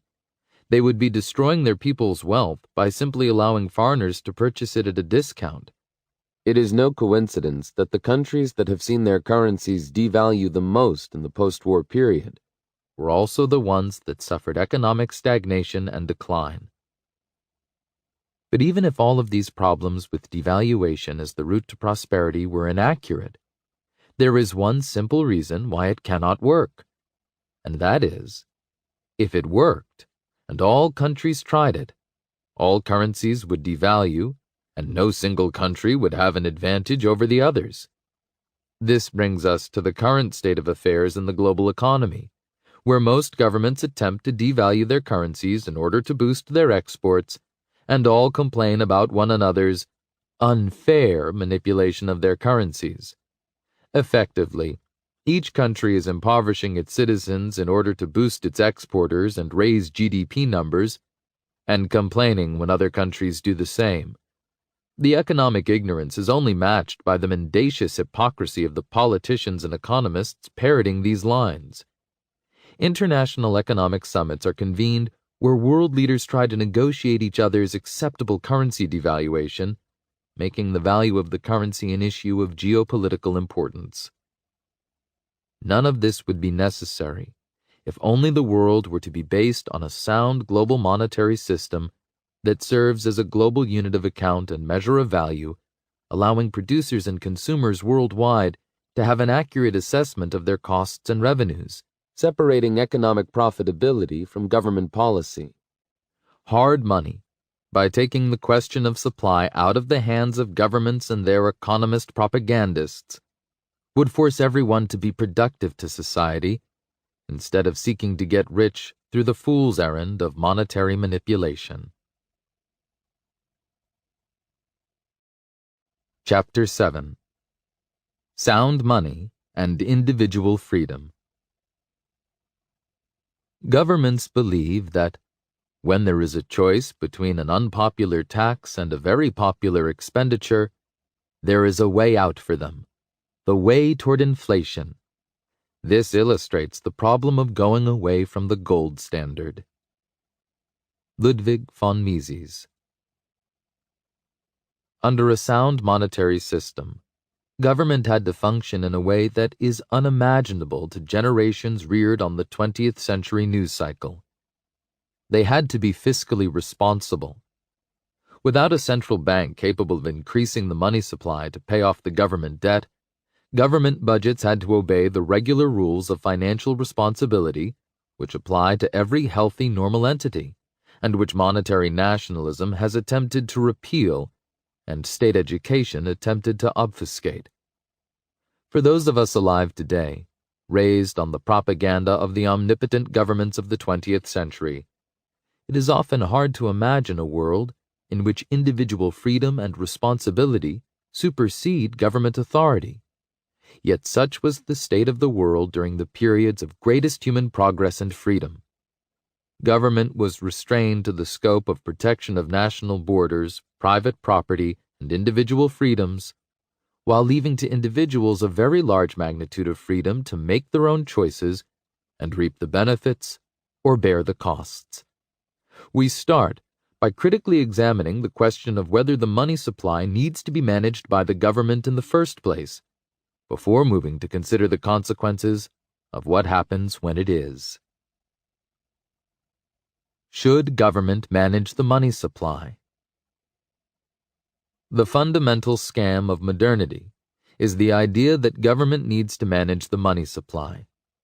It is an unquestioned starting assumption of all mainstream economic schools of thought and political parties. There isn't a shred of real-world evidence to support this contention, and every attempt to manage the money supply has ended with economic disaster. Money supply management is the problem masquerading as its solution, the triumph of emotional hope over hard-headed reason, the root of all political free lunches sold to gullible voters. It functions like a highly addictive and destructive drug such as crystal meth or sugar. It causes a beautiful high at the beginning, fooling its victims into feeling invincible. But as soon as the effect subsides, the come-down is devastating, and has the victim begging for more. This is when the hard choice needs to be made. Either suffer the withdrawal effects of ceasing the addiction, or take another hit, delay the reckoning by a day, and sustain severe long-term damage.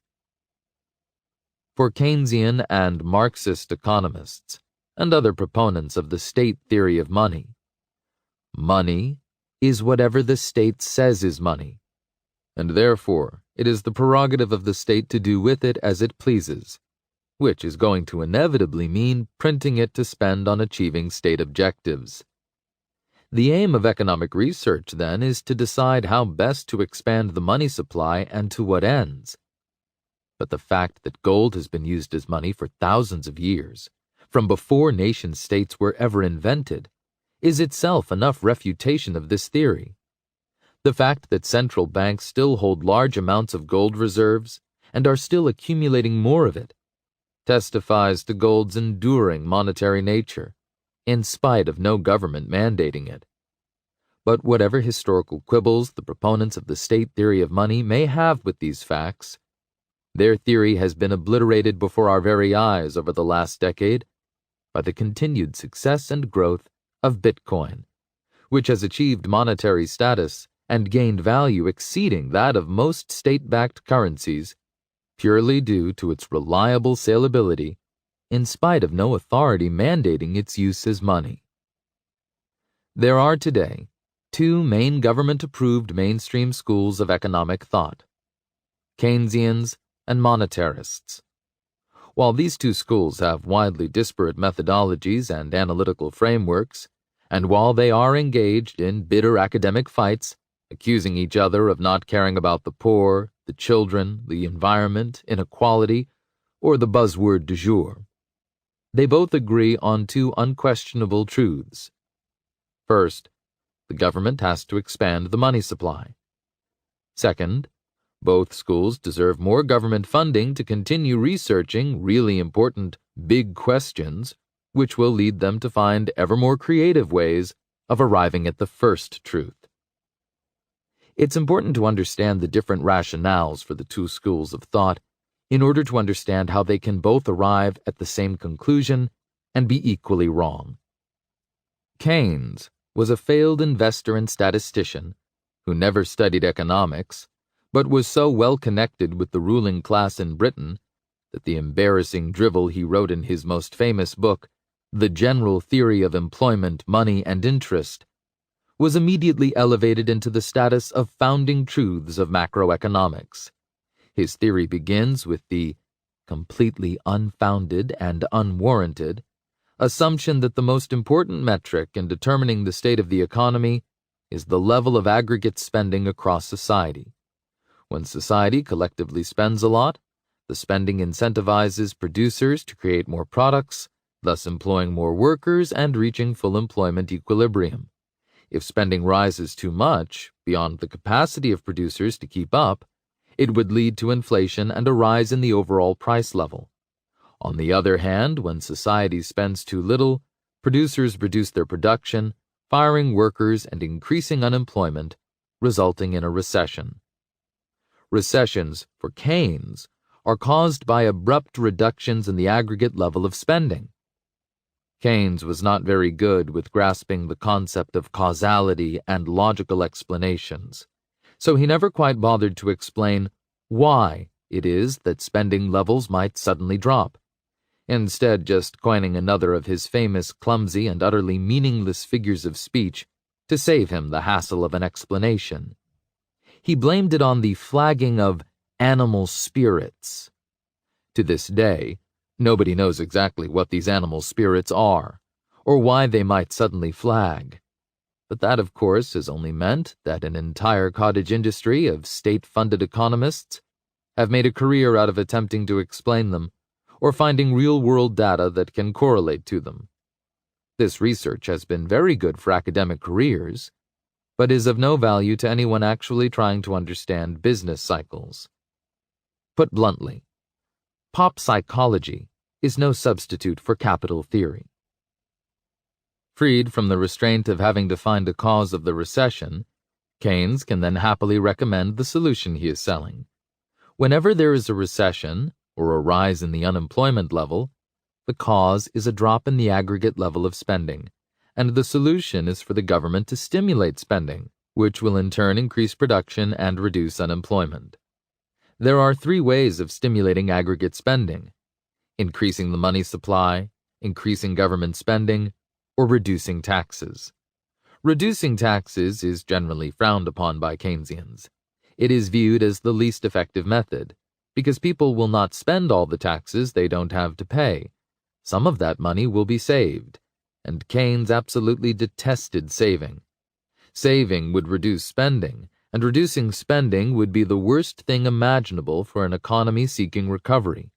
It was government's role to impose high time preference on society by spending more or printing money.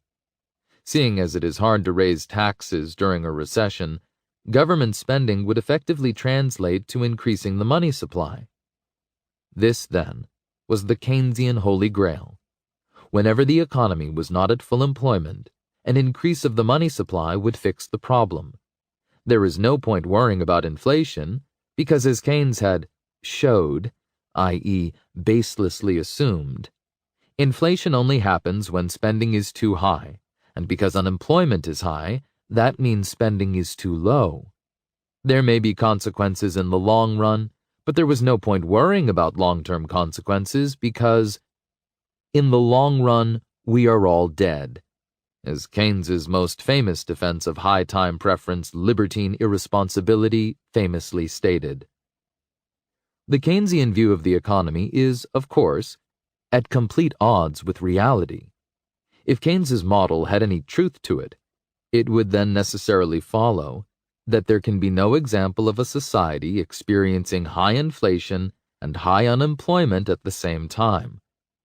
But this has, in fact, happened many times, most notably in the United States in the 1970s, when, in spite of the assurances of Keynesian economists to the contrary, and in spite of the entire U.S. establishment, from President Nixon down to free market economist Milton Friedman adopting the refrain, "We're all Keynesians now," as the government took it upon itself to eliminate unemployment with increased inflation, unemployment kept on rising as inflation soared, destroying the theory that there is a trade-off between these two.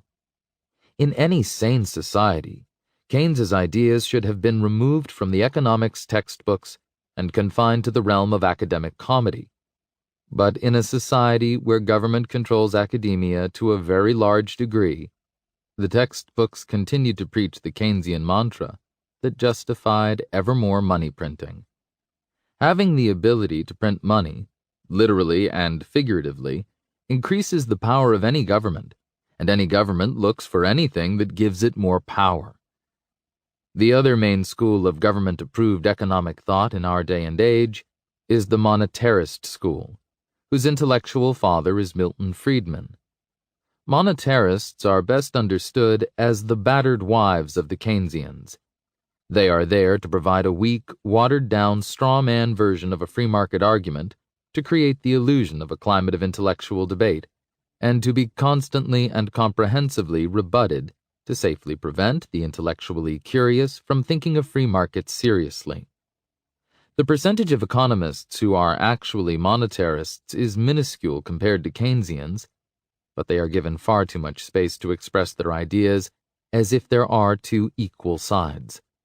Monetarists largely agree with Keynesians on the basic assumptions of the Keynesian models, but find elaborate and sophisticated mathematical quibbles with some conclusions of the model, which exceptions always lead them to dare to suggest a slightly reduced role for government in the macroeconomy, which immediately gets them dismissed as heartless evil capitalist scum who do not care about the poor. Monetarists generally oppose Keynesian efforts to spend money to eliminate unemployment, arguing that in the long run, the effect on unemployment will be eliminated while causing inflation. Instead, monetarists prefer tax cuts to stimulate the economy because they argue that the free market will better allocate resources than government spending. While this debate over tax cuts versus spending increases rages on, the reality is that both policies result in increased government deficits, which can only be financed with monetized debt, effectively an increase in the money supply. However, the central tenet of monetarist thought is for the pressing need for governments to prevent collapses in the money supply and/or drops in the price level, which they view as the root of all economic problems. A decline in the price level, or deflation, as monetarists and Keynesians like to call it, would result in people hoarding their money, reducing their spending, causing increases in unemployment, causing a recession. Most worryingly for monetarists, deflation is usually accompanied by collapses in the banking sector balance sheets, and because they too share an aversion for understanding cause and effect, it thus follows that central banks must do everything possible to ensure that deflation never happens. For the canonical treatment of why monetarists are so scared of deflation, see a 2002 speech by former chairman of the Federal Reserve, Ben Bernanke, entitled Deflation, Making Sure It Doesn't Happen Here. The sum total of the contribution of both these schools of thought is the consensus taught in undergraduate macroeconomics courses across the world, that the central bank should be in the business of expanding the money supply at a controlled pace to encourage people to spend more and thus keep the unemployment level sufficiently low. Should a central bank contract the money supply or fail to expand it adequately, then a deflationary spiral can take place, which would discourage people from spending their money and thus harm employment and cause an economic downturn. Such is the nature of this debate that most mainstream economists and textbooks do not even consider the question of whether the money supply should be increased at all, assuming that its increase is a given, and discussing how central banks need to manage this increase and dictate its rates. The creed of Keynes, which is universally popular today, is the creed of consumption and spending to satisfy immediate wants. By constantly expanding the money supply, central banks' monetary policy makes saving and investment less attractive, and thus it encourages people to save and invest less while consuming more. The real impact of this is the widespread culture of conspicuous consumption, where people live their lives to buy ever larger quantities of crap they do not need. When the alternative to spending money is witnessing your savings lose value over time, you might as well enjoy spending it before it loses its value. The financial decisions of people also reflect on all other aspects of their personality, engendering a high time preference in all aspects of life. Depreciating currency causes less saving, more borrowing, more short-termism in economic production and in artistic and cultural endeavors, and perhaps most damagingly, the depletion of the soil of its nutrients, leading to ever lower levels of nutrients in food. In contrast to these two schools of thought stands the classical tradition of economics, which is the culmination of hundreds of years of scholarship from around the world. Commonly referred to today as the Austrian school, in honor of the last great generation of economists from Austria in its golden age pre-World War I, this school draws on the work of classical Scottish, French, Spanish, Arab, and ancient Greek economists in explicating its understanding of economics. Unlike Keynesian and monetarist fixation on rigorous numerical analysis and mathematical sophistry, the Austrian school is focused on establishing an understanding of phenomena in a causal manner and logically deducing implications from demonstrably true axioms. The Austrian theory of money posits that money emerges in a market as the most marketable commodity and most saleable asset, the one asset whose holders can sell with the most ease in favorable conditions. An asset that holds its value is preferable to an asset that loses value, and savers who want to choose a medium of exchange will gravitate toward assets that hold value over time as monetary assets. Network effects mean that eventually only one or a few assets can emerge as media of exchange. For Mises, The absence of control by government is a necessary condition for the soundness of money, seeing as government will have the temptation to debase its money whenever it begins to accrue wealth as savers invest in it. By placing a hard cap on the total supply of bitcoins, as discussed in Chapter 8, Nakamoto was clearly unpersuaded by the arguments of the standard macroeconomics textbook, and more influenced by the Austrian school, which argues that the quantity of money itself is irrelevant, that any supply of money is sufficient to run an economy of any size, because the currency units are infinitely divisible, and because it is only the purchasing power of money in terms of real goods and services that matters, and not its numerical quantity. As Ludwig von Mises put it, the services money renders are conditioned by the height of its purchasing power. Nobody wants to have in his cash holding a definite number of pieces of money or a definite weight of money. He wants to keep a cash holding of a definite amount of purchasing power. As the operation of the market tends to determine the final state of money's purchasing power, at a height at which the supply of and the demand for money coincide, there can never be an excess or a deficiency of money. Each individual, and all individuals together, always enjoy fully the advantages which they can derive from indirect exchange and the use of money, no matter whether the total quantity of money is great or small. The services which money renders can be neither improved nor impaired by changing the supply of money. The quantity of money available in the whole economy is always sufficient to secure for everybody all that money does and can do. Murray Rothbard concurs with Mises. A world of constant money supply would be one similar to that of much of the 18th and 19th centuries, marked by the successful flowering of the Industrial Revolution, with increased capital investment increasing the supply of goods, and with falling prices for those goods, as well as falling costs of production. According to the Austrian view, if the money supply is fixed, then economic growth will cause prices of real goods and services to drop, allowing people to purchase increasing quantities of goods and services with their money in the future. Such a world would indeed discourage immediate consumption as the Keynesians fear, but encourage saving and investment for the future where more consumption can happen. For a school of thought steeped in high time preference, it is understandable that Keynes could not understand that increased savings' impact on consumption in any present moment is more than outweighed by the increases in spending caused by the increased savings of the past. A society which constantly defers consumption will actually end up being a society that consumes more in the long run than a low-savings society, since the low-time preference society invests more, thus producing more income for its members. Even with the larger percentage of their income going to savings, the low-time preference societies will end up having higher levels of consumption in the long run, as well as a larger capital stock.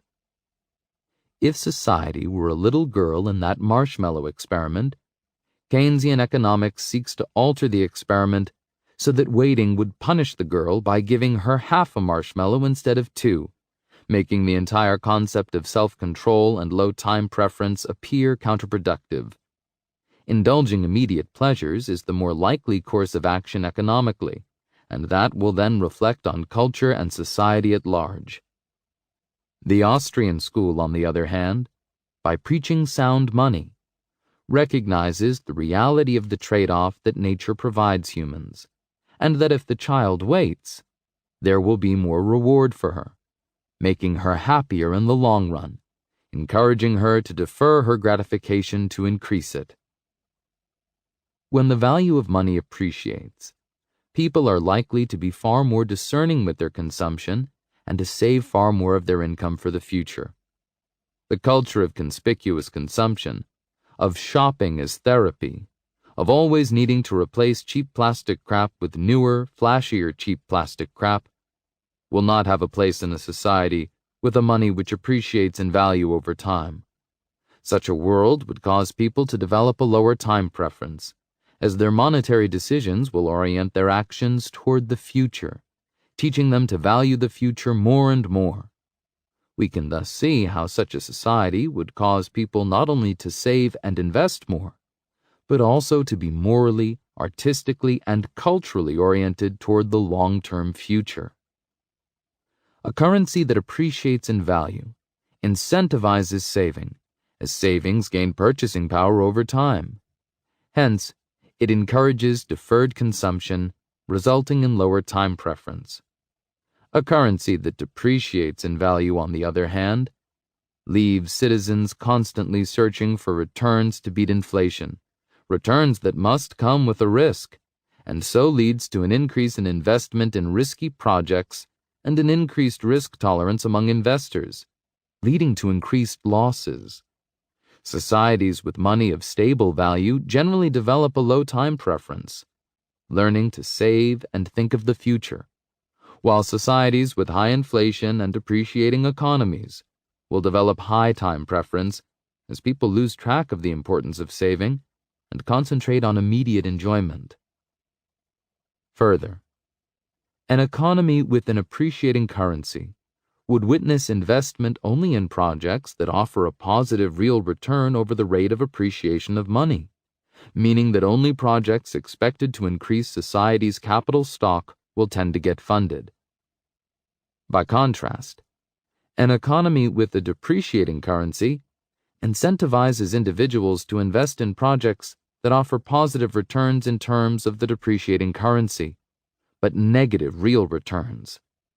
The projects that beat inflation but do not offer positive real returns effectively reduce society's capital stock, but are nonetheless a rational alternative for investors because they reduce their capital slower than the depreciating currency.